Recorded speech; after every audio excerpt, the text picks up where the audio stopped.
Halo, saya Nafi dan pada video kali ini kita akan melanjutkan pembahasan salah satu tanda baca yang umum kita gunakan ketika menggunakan bahasa Indonesia secara tulisan. Tanda baca yang kita maksud di sini adalah tanda tanya. Jadi yang dikatakan dengan tanda tanya ini merupakan sebuah tanda yang umum digunakan untuk mengakhiri sebuah kalimat tanya ya. Namun demikian, tanda tanya ini diatur penggunaannya karena ada aturan yang mengikat tentang penggunaan tanda tanya ini sebagaimana yang tertuang dalam Pedoman Umum Ejaan yang disempurnakan, dan aturan yang membahas atau yang mengikat tentang tanda tanya ini ada dua aturan. Oke, kita lihat aturan yang pertama. Di sini disebutkan bahwa tanda tanya digunakan pada akhir kalimat tanya. Yang dikatakan dengan kalimat tanya ini adalah salah satu kalimat yang dikatakan dengan kalimat tanya adalah kalimat yang membutuhkan informasi, yang membutuhkan jawaban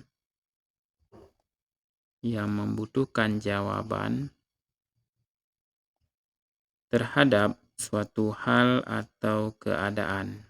Terhadap suatu hal atau keadaan. Nah, jadi ketika sahabat bahasa menggunakan kalimat tanya, maka kalimat itu membutuhkan jawaban. Ketika kita gunakan kalimat tanya, yang harus kita perhatikan agar kalimat itu sempurna dan dia dapat dikatakan sebagai kalimat tanya adalah kita wajib menggunakan tanda tanya di akhir kalimat. Di sini terdapat dua contoh. Kapan Hari Pendidikan Nasional diperingati? Ketika kita baca kapan ya, kapan ini merupakan salah satu bentuk dari kata tanya.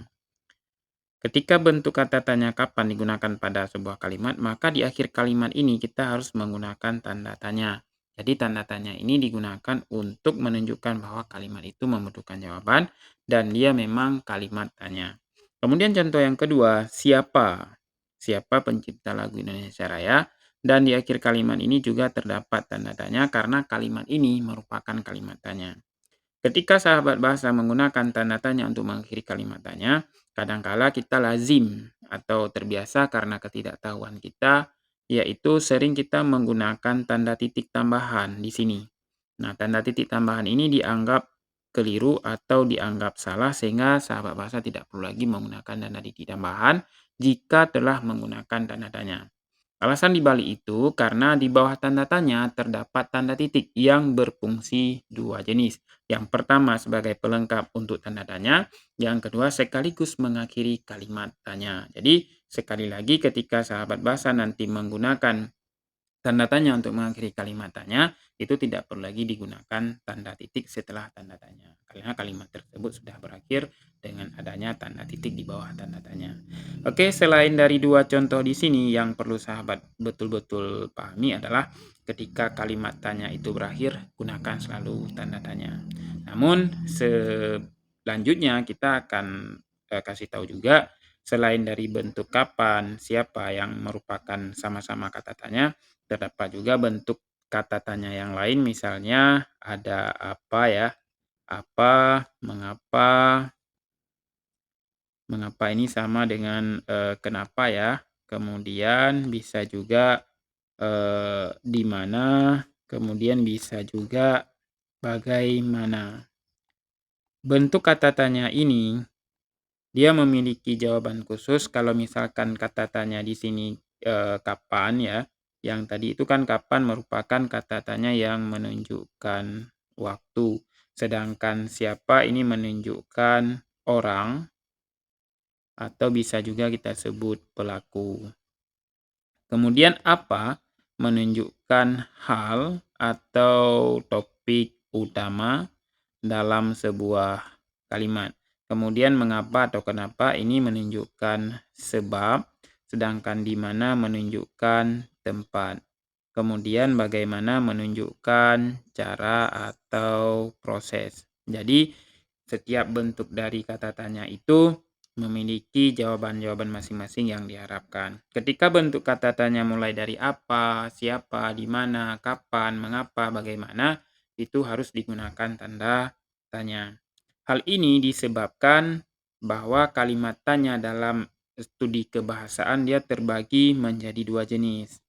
Kalimat tanya terbagi menjadi dua jenis ya, terbagi menjadi dua jenis. Jenis yang pertama adalah kalimat tanya langsung. Kalimat tanya langsung ini adalah kalimat tanya yang membutuhkan jawaban langsung dari setelah kalimat tanya itu digunakan atau setelah berakhir ya. Tanda berakhir kalimat tanya langsung ini adalah dengan menggunakan tanda tanya langsung pada akhir kalimat. Sedangkan yang kedua disebut kalimat eh, tanya retoris. Nah, bedanya ada sebuah kalimat. Tadi di awal sudah saya katakan bahwasanya kalimat tanya langsung ini yaitu kalimat tanya yang menggunakan kata tanya seperti yang sudah saya uraikan di sini apa, siapa, di mana, kemudian mengapa atau kenapa, bagaimana, dan kapan. Nah, kalimat bentuk kata tanya ini menunjukkan bentuk kata tanya yang menunjukkan kalimat tanya langsung. Jadi ketika kita gunakan kata apa, siapa, di mana, kapan, dan bagaimana, karena dia membutuhkan jawaban langsung, maka kalimat tanya langsung itu harus kita akhiri dengan tanda tanya. Sedangkan yang kedua, kalimat tanya retoris ini adalah kalimat tanya yang tidak lagi membutuhkan jawaban ketika kalimat itu berakhir. Nah, kalimat tanya retoris ini kita diberikan dua opsi. Boleh kita gunakan tanda tanya, boleh tidak digunakan tanda tanya. Jika kita tidak menggunakan tanda tanya, maka kita wajib menggunakan tanda titik untuk mengakhiri kalimat tanya retoris ini. Untuk memudahkan pemahaman dari sahabat bahasa semua, di sini dapat saya kasih contoh salah satu bentuk kalimat tanya retoris. Misalnya, bukankah kita ingin hidup bahagia? Nah, ini merupakan salah satu bentuk kalimat tanya retoris. Kalimat tanya ini tidak lagi perlu menggunakan tanda tanya karena jawabannya sudah ada di dalam kalimat tersebut. Oke, ini adalah aturan yang pertama. Kita lanjut pada aturan yang kedua. Tanda tanya digunakan di dalam tanda kurung untuk menyatakan bagian kalimat yang diragukan atau yang kurang dapat dibuktikan kebenarannya. Jadi aturan yang kedua ini tanda tanya tidak digunakan untuk mengakhiri kalimat tanya. Posisinya dia bisa berada di akhir kalimat, bisa juga berada di tengah kalimat. Namun yang membedakannya, kalau yang nomor satu kan digunakan tanda tanya itu di akhir kalimat. Sedangkan yang ini bisa digunakan di akhir, bisa juga digunakan di tengah kalimat. Yang membedakannya adalah ketika tanda tanya ini digunakan pada akhir kalimat ataupun di tengah kalimat, dia diapit oleh dua tanda kurung. Di sini dapat kita lihat satu contoh, Monumen Nasional mulai dibangun pada tahun 1961. Di sini tanda tanya digunakan di dalam tanda kurung, diapit oleh dua tanda kurung. Dan ini kalimat yang pertama ini bukan kalimat tanya, namun kalimat ini diragukan. Jadi dengan kata lain, si pembaca ingin menanyakan apakah betul Monumen Nasional itu mulai dibangun pada tahun 1961 sehingga kalimat tanya ini tidak perlu diberikan jawaban ya. Kemudian contoh yang kedua ya, contoh yang kedua di Indonesia terdapat 740 bahasa daerah, terdapat tanda tanya di dalam kurung dan ini letaknya di tengah kalimat. Tanda tanya ini digunakan untuk menanyakan semacam akurasi angka, apakah betul di Indonesia itu ada jumlah bahasa daerahnya sebanyak 740? Mungkin itu perlu dikaji kembali sehingga 740 ini dapat dibuktikan bahwa betul memang 740 bahasa daerah yang terdapat di Indonesia. Karena sesuai dengan aturan, tanda tanya digunakan dalam tanda kurung untuk menyatakan bagian kalimat yang diragukan. Dengan kata lain, di tanda tanya ini dalam kurung meragukan angka 741, begitu juga tanda tanya di dalam kurung yang meragukan angka 1961. Kemudian penggunaan tanda tanya dalam kurung yang perlu sahabat bahasa pahami di sini sekali lagi bahwa apabila tanda tanya digunakan di dalam tanda kurung itu bukan kalimat tanya, tapi hanya untuk memastikan agar informasi yang disampaikan itu akurat. Contoh yang lain yang dapat saya berikan ke sahabat bahasa semua, Doni lahir pada tahun 1989. Lalu digunakan tanda tanya di dalam tanda kurung. Tanda kurung ini untuk menanyakan akurasi angka, apakah betul si Doni ini lahir pada tahun 1989, sehingga perlu diverifikasi kembali atau dikonfirmasi kembali bahwa Doni ini benar lahir pada tahun 1989. Sekali lagi, apabila nanti sahabat bahasa menggunakan tanda tanya di dalam kurung, itu bukan berbentuk kalimat tanya. Kemudian terdapat juga sesuai dengan aturan yang pertama tadi, bahwa kalimat tanya itu terbagi menjadi dua.